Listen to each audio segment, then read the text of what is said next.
Shalom jemaat yang dikasihi dan mengasihi Tuhan Yesus Kristus.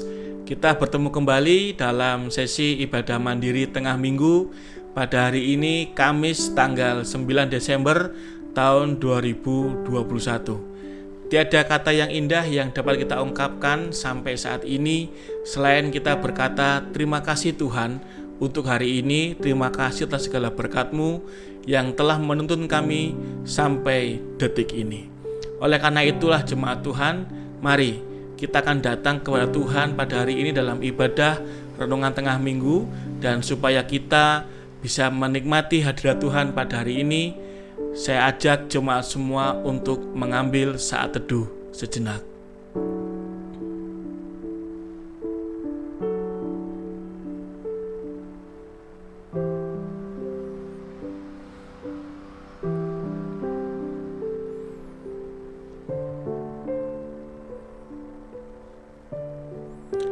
Ya Tuhan Yesus, kami sungguh bersyukur untuk segala berkat penyertaan-Mu yang kami rasakan sampai saat ini.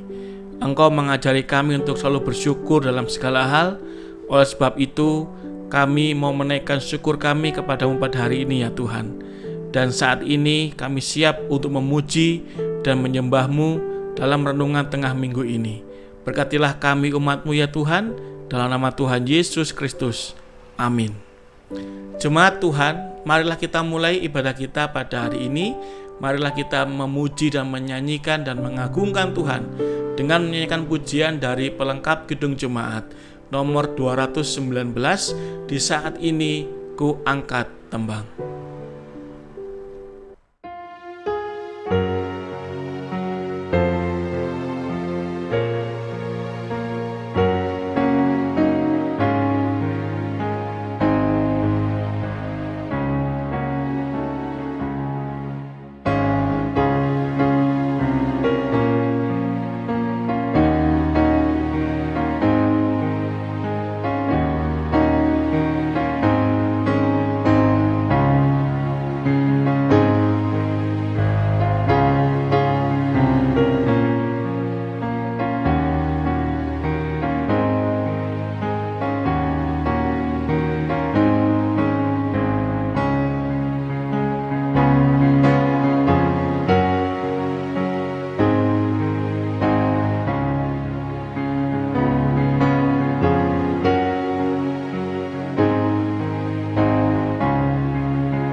Jemaat yang dikasihi Tuhan Yesus Kristus, marilah kita membuka firman Tuhan yang melandasi renungan kita pada hari ini, yaitu terambil dari Lukas pasal 12 ayat 22 sampai 34. Sekali lagi, Lukas pasal 12 ayat 22 sampai 34. Saya akan membantu jemaat dalam membaca firman Tuhan pada hari ini. Kita membuka firman Tuhan dari Lukas pasal 12 ayat 22 sampai 34. Mari kita akan membuka ayat 22 sampai 34. Demikian bunyi firman Tuhan. Yesus berkata kepada murid-muridnya, "Karena itu aku berkata kepadamu, janganlah khawatir akan hidupmu, akan apa yang hendak kamu makan, dan janganlah khawatir pula akan tubuhmu, akan apa yang hendak kamu pakai. Sebab hidup itu lebih penting daripada makanan, dan tubuh itu lebih penting daripada pakaian. Perhatikanlah burung-burung gagak yang tidak menabur dan tidak menuai dan tidak mempunyai gudang atau lumbung, namun demikian diberi makan oleh Allah. Betapa jauhnya kamu melebihi burung-burung itu. Siapakah di antara kamu yang karena kekhawatirannya dapat menambahkan sehasta pada jalan hidupnya? Jadi, jikalau kamu tidak sanggup membuat barang yang paling kecil, mengapa kamu khawatir akan hal-hal lain? 27. Perhatikanlah bunga bakung yang tidak memintal dan tidak menenun. Namun aku berkata kepadamu, Salomo dalam segala kemegahannya pun tidak berpakaian seindah salah satu dari bunga itu. Jadi, rumput di ladang yang hari ini ada dan besok dibuang ke dalam api, demikian didandani Allah, terlebih lagi kamu hai orang yang kurang percaya. Jadi, janganlah kamu mempersoalkan apa yang akan kamu makan atau apa yang akan kamu minum, dan janganlah cemas hatimu. Semua itu dicari bangsa-bangsa di dunia yang tidak mengenal Allah. Akan tetapi Bapamu tahu bahwa kamu memang memerlukan semuanya itu. Tetapi carilah kerajaannya, maka semuanya itu akan ditambahkan juga kepadamu. Janganlah takut, hai kamu kawanan kecil, karena Bapamu telah berkenan memberikan kamu kerajaan itu. Jualah segala milikmu dan berikanlah sedekah. Buatlah bagimu pundi-pundi yang tidak dapat menjadi tua, suatu harta di sorga yang tidak akan habis, yang tidak dapat didekati pencuri, dan yang tidak dirusakkan ngengat. Karena di mana hartamu berada, di situ juga hatimu berada. Demikian jauh bacaan firman Tuhan. Yang berbahagia ialah mereka yang membaca firman Tuhan, merenungkan firman Tuhan, dan memelihara dalam kehidupannya hari lepas ke sehari. Maranatha.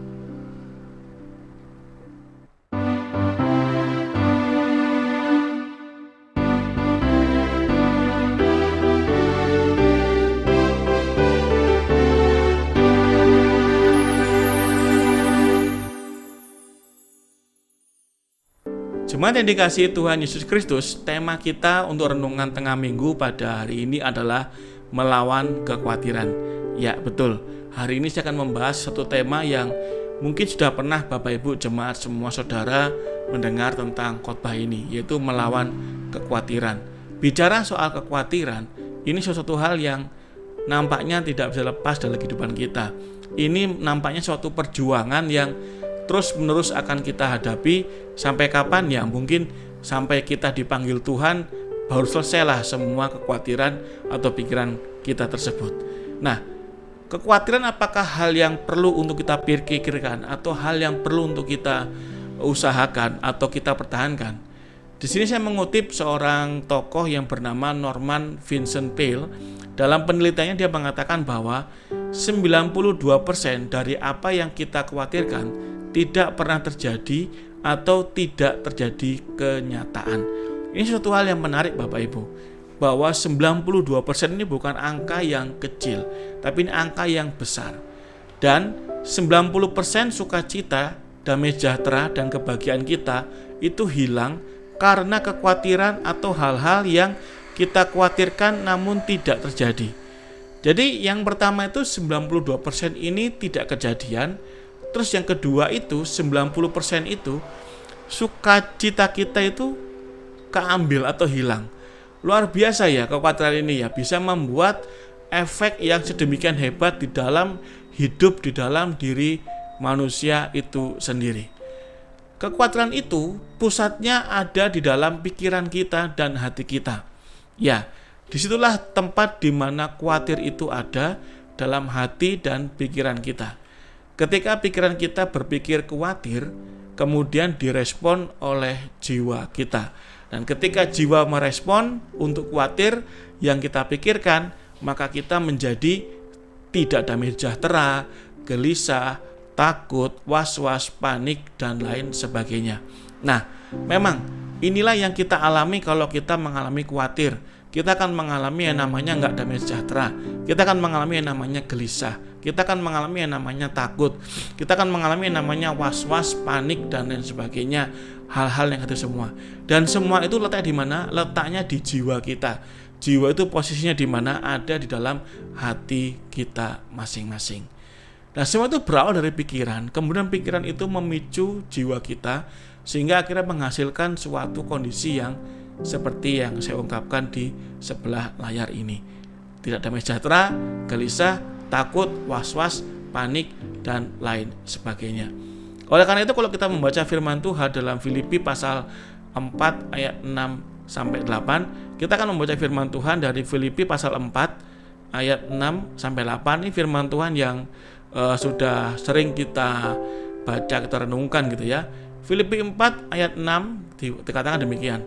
Janganlah hendaknya kamu khawatir tentang apapun juga, tetapi nyatakanlah dalam segala hal keinginanmu kepada Allah dalam doa dan permohonan dengan ucapan syukur.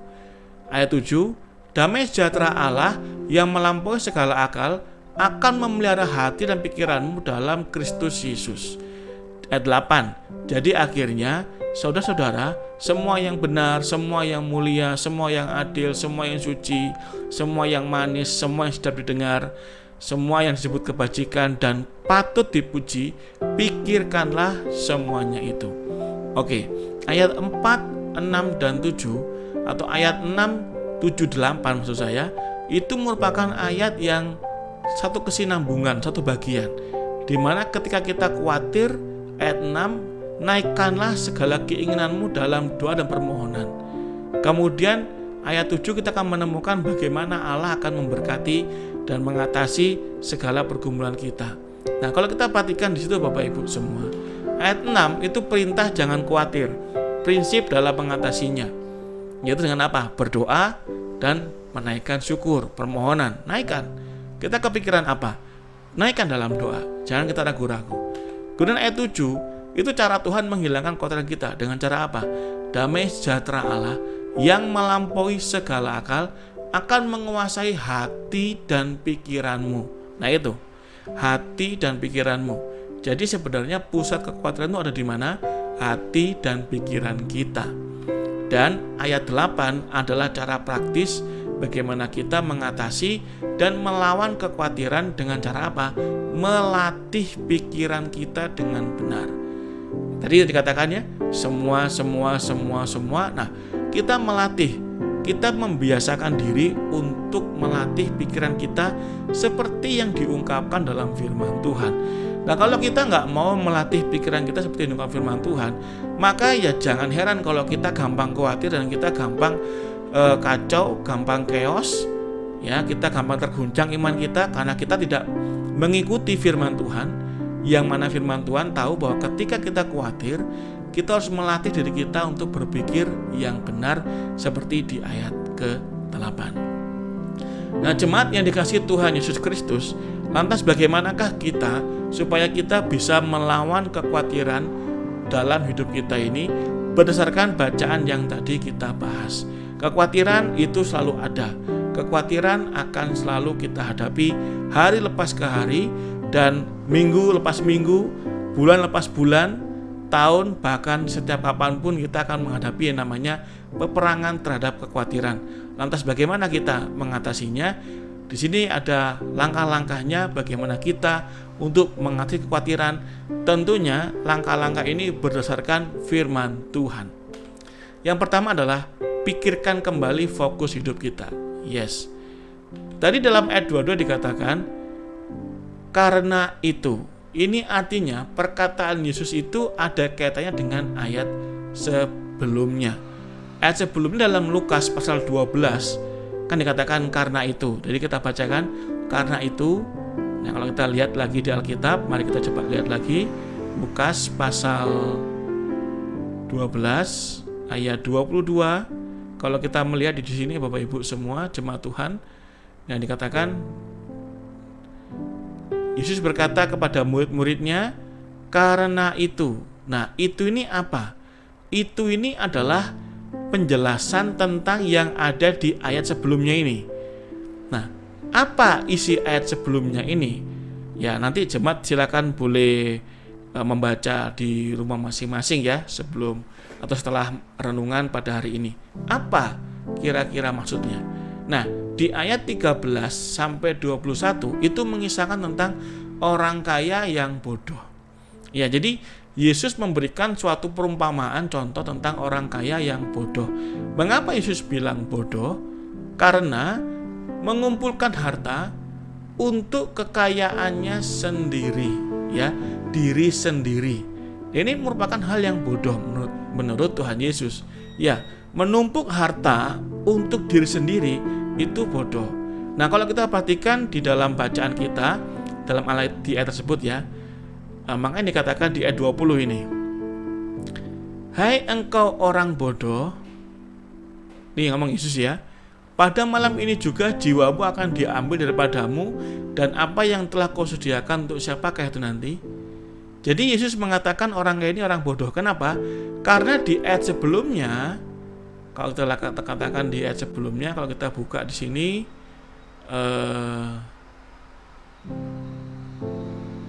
di ayat sebelumnya, nah ayat 19 ini ya. Sesudah itu aku akan berkata kepada jiwaku, jiwaku ada padamu banyak barang tertimbun untuk bertahun-tahun lamanya. Beristirahatlah, makanlah, minumlah, dan bersenang-senanglah.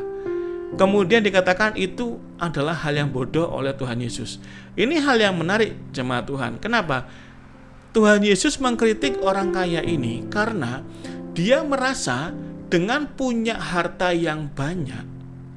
Sekali lagi, dia merasa dengan punya harta yang banyak, jiwanya tenang dan hidupnya akan tentram.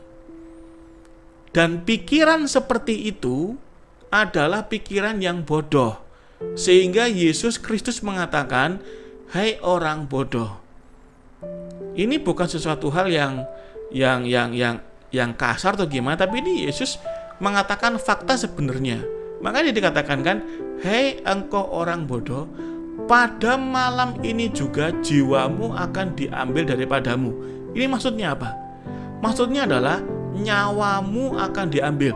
Kalau tadi orang kaya tadi berpikir bahwa jiwanya tenang, tentram, gak ada masalah, dipikir punya harta banyak dia akan tenang-tenang saja. Jangan salah, Tuhan Yesus tidak mau orang Kristen atau umatnya punya pikiran seperti ini. Jangan sampai kita punya pikiran seperti ini. Kenapa? Karena kalau ada orang kaya yang punya banyak harta dan merasa dia aman nyaman karena hartanya, Yesus bilang, pada malam ini juga jiwamu akan diambil, dan apa yang kau sediakan untuk siapa itu nanti? Artinya apa? Percuma. Suatu kebodohan kalau seandainya mengandalkan, mensandarkan hidup hanya kepada harta benda di dunia ini. Mengumpulkan harta bagi diri sendiri, tidak kaya di hadapan Allah, dan ini menjadi sumber kekhawatiran bagi orang kaya tersebut. Sehingga ini merupakan suatu kebodohan yang jangan sampai kita lakukan. Janganlah kita merasa tidak khawatir ketika kita punya deposito di mana-mana, ketika kita punya timbunan harta di mana-mana, dan ketika kita punya tabungan yang banyak. Jangan. Kalau seandainya kita nggak khawatir, ternyata nggak khawatirnya kalau kita punya semuanya itu, berarti hidup kita sudah bergantung dari harta benda, tidak lagi bergantung dari Tuhan. Dan ingat kata Tuhan Yesus, itu adalah sikap yang bodoh. Khawatir akan ini dan itu, khawatir karena kita terus-terusan mau mengumpulkan harta bagi diri kita sendiri, dan ini merupakan hal yang bisa membuat kekhawatiran kita malah menumpuk. Fokuslah untuk menimbun harta di surga yang tidak akan rusak. Inilah yang penting bagi kita, yaitu mengubah fokus kita. Jangan kita fokus kepada keberadaan harta dunia yang kita punya, tabungan yang kita punya, jaminan yang kita punya. Kalau kita ternyata bergantung dari itu dan begitu membuat kita tenang, berarti kita salah menggantungkan hidup kita. Kita salah fokus dalam hidup kita selama ini. Yang kedua, pikirkan bagaimana Allah memelihara kita. Ya, kalau kita tadi mengubah fokus kita kepada fokus yang rohani, nggak fokus kepada yang jasmani, mengumpulkan harta bukan sebagai jaminan kita tenang, tapi sebagai kita memuliakan Tuhan dengan harta kita. Maka yang kedua adalah pikirkan bagaimana Allah memelihara kita. Ada dua cara penjelasan Yesus yang diberikan ketika dia menjelaskan tentang pemeliharaan kepada umat-umatnya. Dari hal yang besar ke hal yang kecil. Ini prinsip yang pertama. Kemudian yang kedua, dari hal yang kecil ke hal yang besar.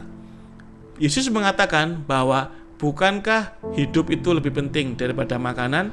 Mari kita lihat Alkitab dari di ayat keberapa tadi yang mengatakan ini, hidup lebih penting daripada makanan dan tubuh lebih penting daripada pakaian. Nah, jemaat Tuhan, ini merupakan ungkapan yang bukan sekedar ungkapan semata, tapi ada maksud Yesus di balik dia mengatakan demikian. Hidup lebih penting dari makanan dan tubuh lebih penting dari pakaian. Tubuh dan hidup sudah diberikan oleh Tuhan, iya kan? Kenapa Yesus mengatakan itu?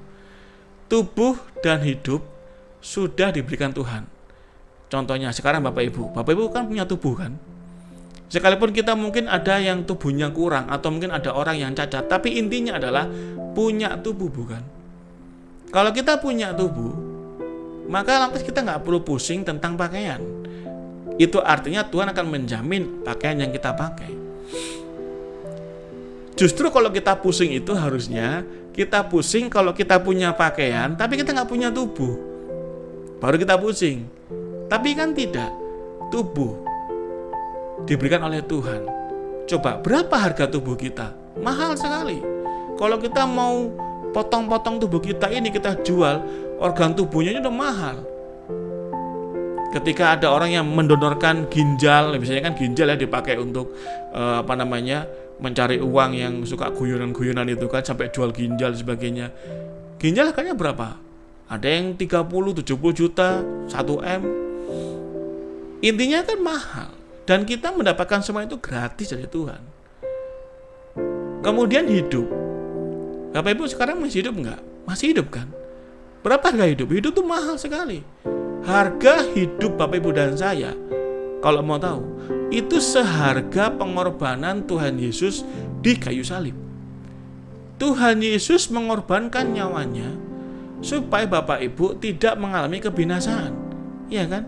Yohanes 3 ayat 16 dikatakan, karena begitu besar kasih Allah akan dunia ini, sehingga ia telah mengaruniakan anaknya yang tunggal, supaya kita yang percaya kepadanya tidak binasa, melainkan beroleh hidup yang kekal. Itu artinya apa? Harga hidup Bapak, Ibu, dan saya adalah seharga pengorbanan Tuhan Yesus Kristus di kayu salib. Nah, sekarang hidup sudah dikasihkan oleh Tuhan, tubuh dikasih oleh Tuhan. Maka kalau tubuh dan hidup sudah dikasih oleh Tuhan, maka hal-hal yang kecil pun pasti Tuhan akan berikan kepada kita. Burung gagak dipelihara oleh Tuhan Allah. Bunga bakung didandani oleh Tuhan Allah. Burung gagak dan bunga bakung yang tidak berarti, yang tidak punya nilai, yang tidak punya keistimewaan di hadapan Tuhan, ya kan? Bunga bakung sama burung gagak, ada di Matius burung pipit. Artinya apa? Itu ciptaan Tuhan yang nilainya itu tidak lebih besar daripada manusia. Tetapi sekalipun itu ciptaan yang paling rendah secara kasta penciptaan itu sendiri, tetapi dipelihara Tuhan dan juga diberkati Tuhan. Maka apalagi kita anak-anaknya pasti akan dipelihara oleh Tuhan. Oleh karena itulah jemaat yang dikasihi Tuhan kita Yesus Kristus, cara kedua kita mengatasi kekuatan adalah mari pikirkan bagaimana Allah memelihara hidup kita. Kalau tubuh yang mahal, hidup yang mahal sudah Tuhan berikan, masakan makanan, pakaian yang sepele, yang remeh di hadapan Tuhan tidak Tuhan berikan, Dia pasti memberikannya kepada kita semua. Dan itu dah ya dan amin jaminannya. Dan jemaat Tuhan perlu juga ketahui bahwa ketika Yesus mengatakan makanan dan minuman dijamin Tuhan, tetapi Yesus tidak mengatakan jenis makanannya apa. Tapi yang jelas, anak-anak Tuhan pasti makan, pasti minum, pasti punya pakaian, dan semua itu dijamin oleh Tuhan. Tubuh yang mahal udah dikasih, masa makan minuman tubuh dan pakaian yang murah nggak Tuhan kasih? Kemudian burung gagak dan bunga bakung yang tidak bernilai dalam ciptaan Tuhan, masa dan itu dipelihara oleh Tuhan. Masakan manusia yang diciptakan segambar serupa dengan Allah tidak dipelihara oleh Tuhan. Jadi yang kedua adalah pikirkanlah bagaimana Allah memelihara hidup kita. Jangan khawatir dan percayalah. Kemudian yang ketiga, jangan pikirkan kekhawatiran itu. Nah, ini yang nampaknya agak sulit gitu ya.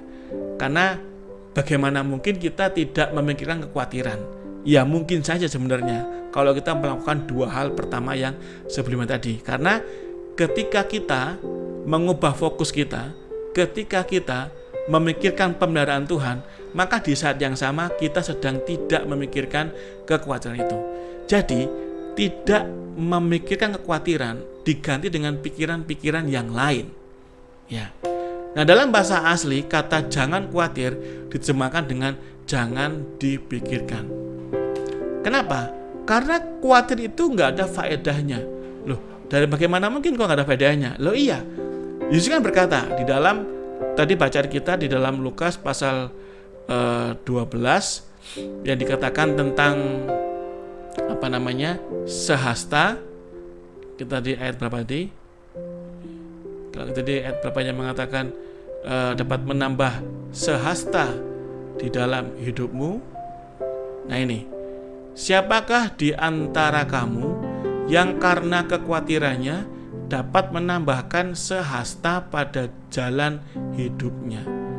Ya kan? Kalau kita lihat sini, sehasta pada jalan hidupnya. Coba kita bandingkan dengan terjemahan lain, terjemahan sehari-hari mungkin ya.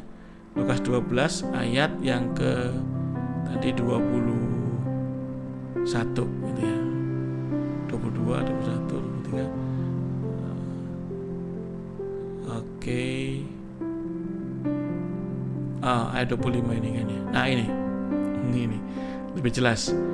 Siapakah di antara kalian yang dengan kekhawatirannya dapat memperpanjang umurnya biarpun sedikit, atau bertambah tinggi biarpun sedikit.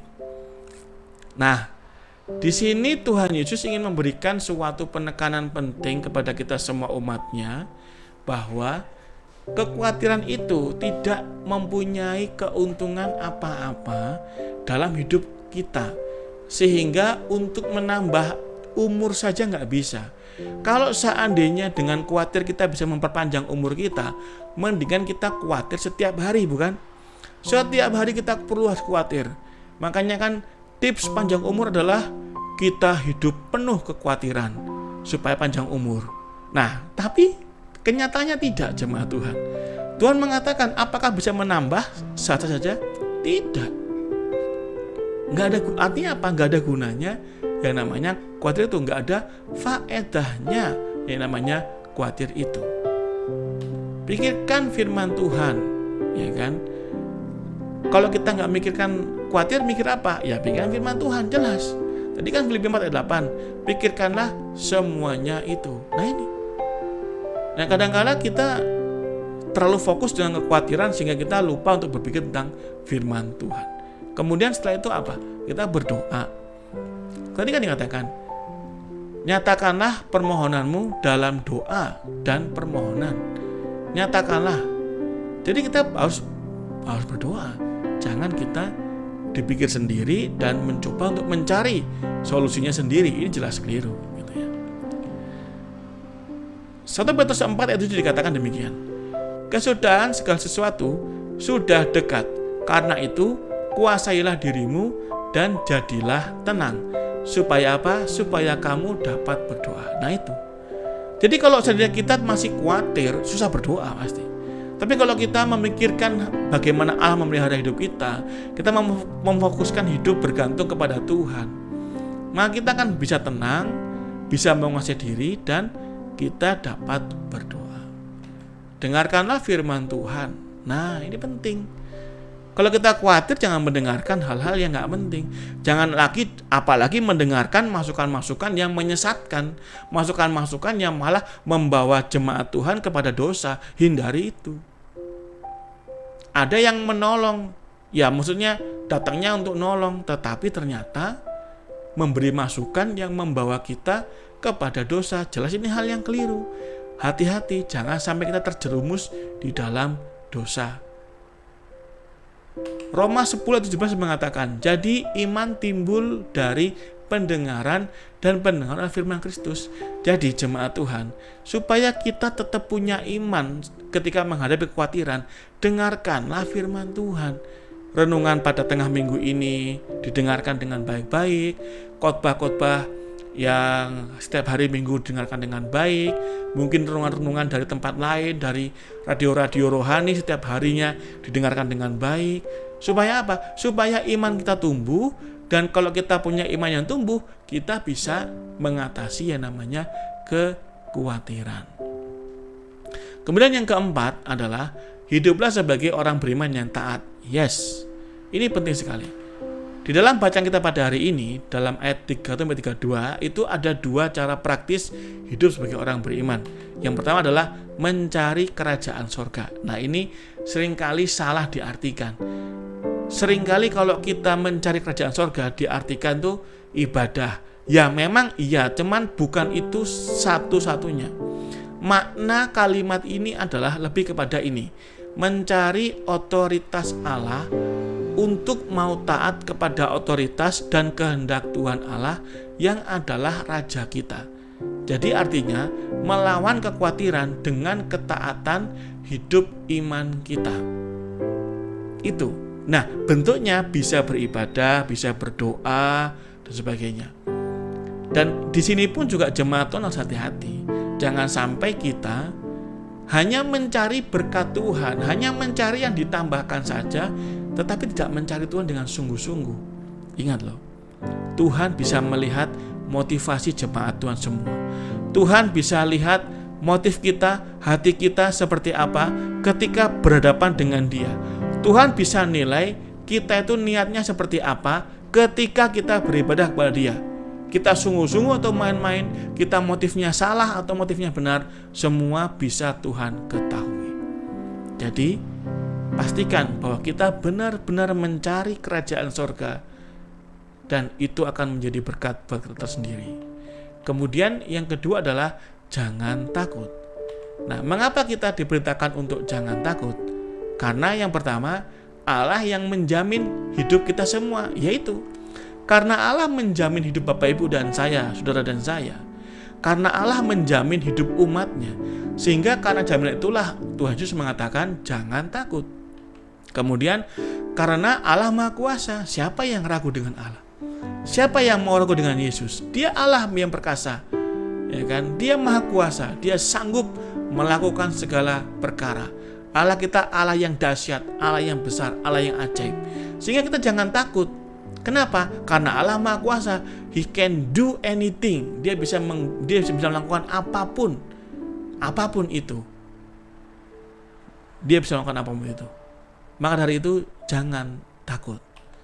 Yang ketiga atau yang C, karena Allah selalu menyertai. Ya, Allah kan berdiri menyertai kita. Penyertaan Tuhan itu ya dan amin. Nah sekarang kalau kita mengamini itu semua, maka seharusnya itu terwujud dari sikap kita untuk tidak takut kepada tantangan, ujian, ataupun pencobaan apapun. Dan yang terakhir, karena Allah itu sangat peduli dengan umatnya. Yes, Allah sangat peduli dengan Bapak Ibu dan saya. Allah sangat peduli dengan jemaat Tuhan. Di saat orang lain gak peduli dengan Bapak Ibu dan saudara, di saat orang lain gak peduli dengan saudara, tetapi percayalah, Allah peduli dengan Bapak Ibu saudara. Allah peduli dengan apa yang Bapak Ibu alami, dan Allah peduli dengan apa yang Bapak Ibu sedang hadapi. Sehingga dengan 4 alasan inilah, Mari kita bangun pemahaman, kita melawan kekhawatiran dengan sikap hidup beriman sebagai orang yang taat dengan cara apa? Jangan takut terhadap kekhawatiran yang sedang melanda hidup kita. Jemaat yang dikasihi Tuhan kita Yesus Kristus, kesimpulan renungan kita pada tengah minggu pada hari ini adalah bagaimana melawan kekhawatiran. Yang pertama, pikirkan fokus hidup untuk surga. Jangan kita fokus hanya untuk dunia saja. Jangan kita menyandarkan hidup kita hanya kepada harta benda kita, tapi sandarkanlah kepada Tuhan. Itu menolong kita untuk fokus hidup kepada surga atau kepada Tuhan. Yang kedua, pikirkan bagaimana Allah memelihara kita. Dia telah memberikan hal yang besar kepada kita. Masakan hal yang kecil enggak Tuhan berikan? Dia telah memperhatikan ciptaan-ciptaannya yang paling kecil yang enggak bernilai. Masakan manusia yang bernilai tidak Tuhan pelihara dan perhatikan? Dia.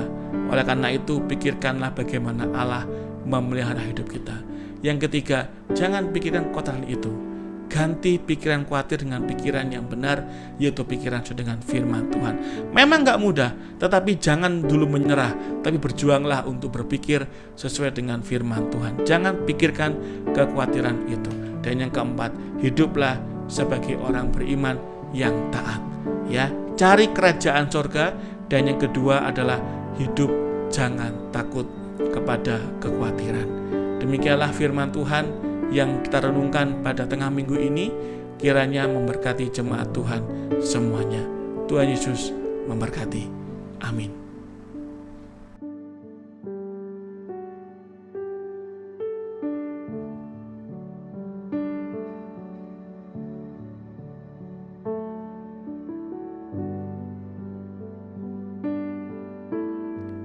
Jemaat yang dikasihi Tuhan Yesus Kristus, merespon firman Tuhan yang telah kita renungkan pada saat ini, mari kita sama-sama mengangkat pujian, menaikkan pujian bagi Tuhan dengan kita menyanyi Kidung Jemaat nomor 438, Kidung Jemaat nomor 438, apapun juga menimbamu.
Jemaat yang dikasihi Tuhan Yesus Kristus, kita akan masuk dalam doa syafaat.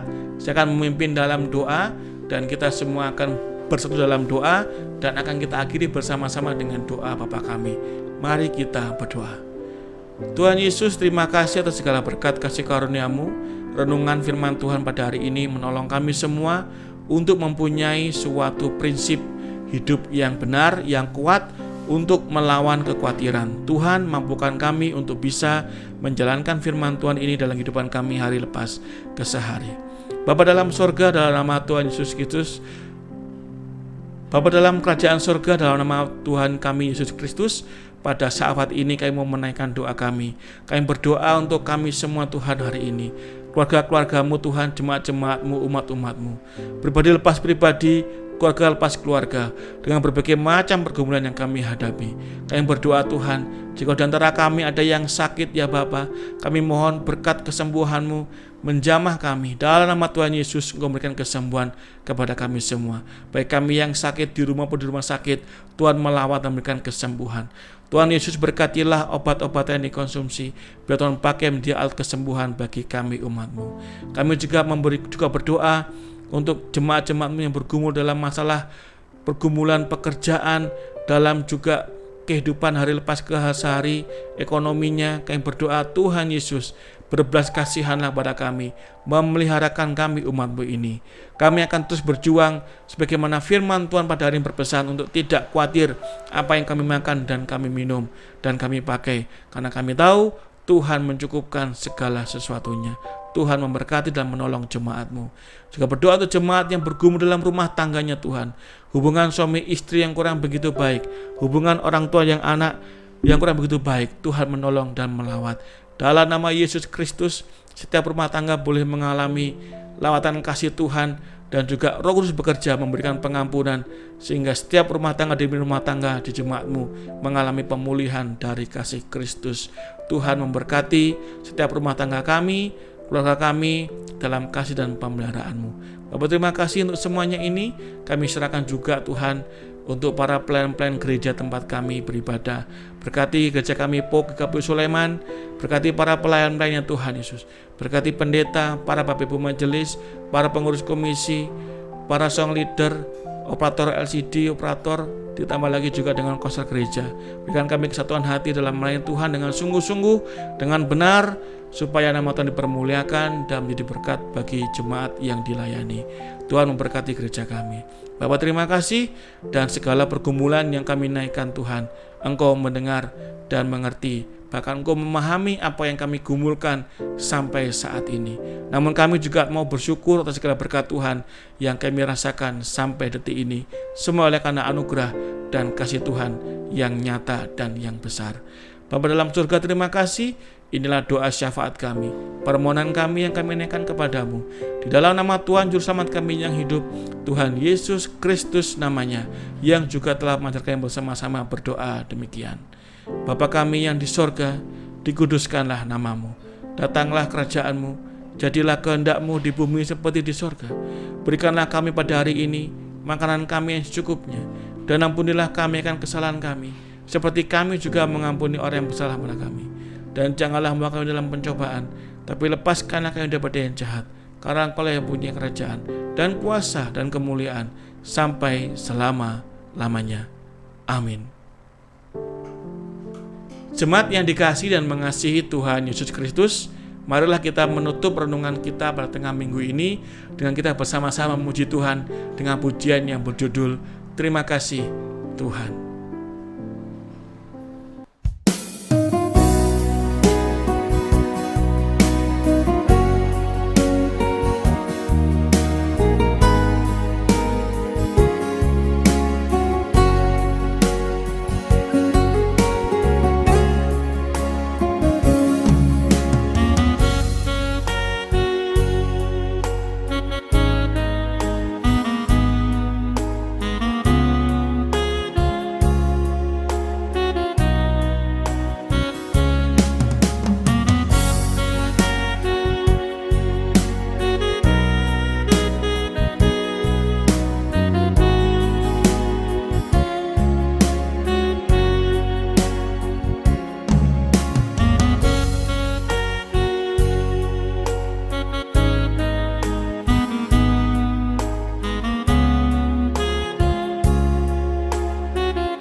Jemaat Tuhan, supaya kita dimampukan untuk menjadi pelaku-pelaku firman dalam kehidupan kita hari lepas kesehari, mari arahkanlah hatimu kepada Tuhan dan terimalah berkat dari Tuhan.